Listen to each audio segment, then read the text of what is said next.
एक biggest politician बनने के लिए पावर, पैसा और लोगों का सपोर्ट तीनों चाहिए होता है। लेकिन ये सब होने के बाद भी इनका पीएम बन पाना इम्पॉसिबल है, क्योंकि सोसाइटी एक पॉलिटिशियन में इमेज, कैरेक्टर और अपना फ़ायदा देखती है।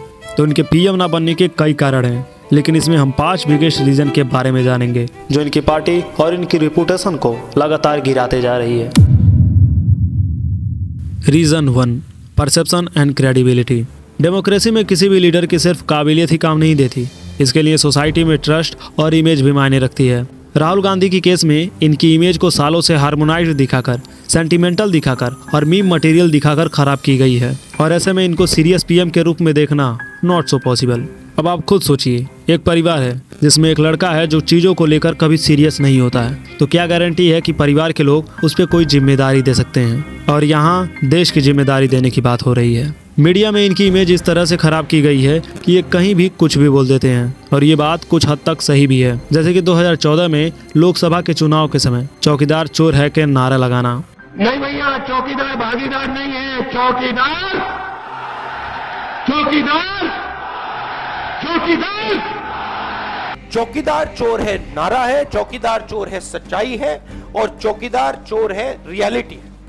और मैं ना नरेंद्र मोदी से, ना बीजेपी से, ना किसी और से अपोलोजाइज करता हूं। ऐसे बयान देना जिसकी रियलिटी से कोई नाता ही नहीं है। गोडसे ने गांधी जी को गोली से मारा, गोडसे इस संविधान के खिलाफ था। और ऐसे में किसी भी लीडर की इमेज खराब हो जाती है। जब कोई नेता प्रेस कॉन्फ्रेंस करता है तो उसके पहले उसे ब्रीफिंग नोट दिया जाता है, जिसमें लिखा होता है कि उस नेता को क्या बोलना है और क्या नहीं बोलना है। अगर नेता उसकी अपोजिट बात कर दे तो पार्टी में उसकी इमेज खराब हो जाती है, और बार बार स्पीच में गड़बड़ी करने पर लोग उनके एजुकेशन पे भी सवाल उठाते हैं। और लोगों के मन में ये भी सवाल होता है कि क्या फ़ायदा इंग्लैंड से पढ़ाई करने का जब आपको स्पीच ही नहीं बोलने आ रहा। ये सारी गलती करने के बाद जब लोग उन्हें पीएम नहीं बनाते तो ये देश के बाहर जाते हैं और देश की आलोचना शुरू कर देते हैं। हर बार जब देश में कुछ अच्छा या बुरा हो रहा होता है तो ये विदेश में जाकर प्रेस कॉन्फ्रेंस करते हैं। चाहे वो 2022 का भाषण हो जिसमें उन्होंने ये कहा कि भारत की डेमोक्रेसी कमजोर है, या फिर 2024 का अमेरिका में भारत के खिलाफ नेगेटिव बातें कहना कि भारत में धार्मिक स्वतंत्रता खतरे में है। हर जगह रूलिंग पार्टी को गिराने के लिए ये बातें करते हैं, भले ही वो बातें देश के खिलाफ क्यों ना हो। और जो लोग देश से प्रेम करते हैं, देश में कुछ बदलाव लाना चाहते हैं, वो इनकी आइडियोलॉजी के सख्त खिलाफ हो जाते हैं, और वो कांग्रेस से शिफ्ट होकर बीजेपी या फिर आम आदमी पार्टी में चले जाते हैं। गांधी परिवार होने की वजह से जो वोट बैंक इनको मिला करता था, अब वो आम आदमी पार्टी या फिर बीजेपी की तरफ चला गया है, और इससे इनको बड़ा लॉस हुआ। और ये लॉस आज भी इनको देखने को मिलता है।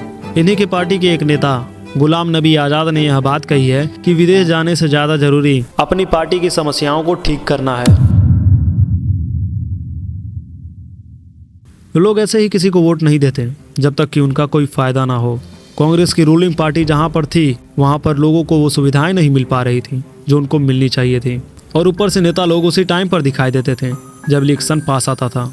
राहुल गांधी ने 2004 से लगातार अमेठी की लोकसभा की सीटें जीती, क्योंकि वहां पर गांधी परिवार की पहचान मजबूत थी। लेकिन विदेश यात्रा करने और अमेठी पर ध्यान न देने की वजह से जो सीटें 2004 में 145 थीं, वो अब घटकर 99 सीटें हो गई हैं।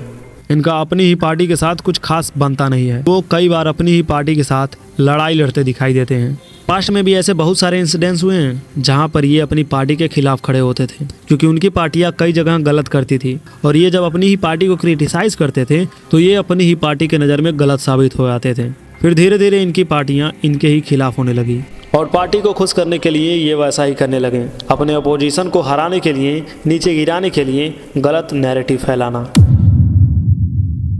किसी नेता को टर्मिनेट करने के लिए उसकी कमियां दिखाकर जनता के सामने पेश किया जाता है और उसकी इमेज को खराब कर दिया जाता है। राहुल गांधी की केस में ये सारी कमियां साफ दिखाई दे रही थी, जैसे कि ज़्यादा समय देश से बाहर बिताना, कॉमेडियन स्टाइल में रहना और अपने आप को सुपीरियर समझना, नो मैटर कि आप किसी की दुर्घटना में पहुंचे हैं। इनके ये सारे क्लिप मीम की तरह बनाकर वायरल किए जाने लगे और इनके ही खिलाफ यूज किए जाने लगे, और नतीजा ये निकला कि लोग इन्हें एक कमज़ोर नेता के रूप में मानने लगे।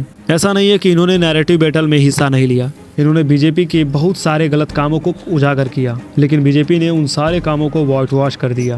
बीजेपी के बहुत से वादों को जुमला बताया, लेकिन बीजेपी ने वो सब पूरा कर दिया जो उसने कहा था।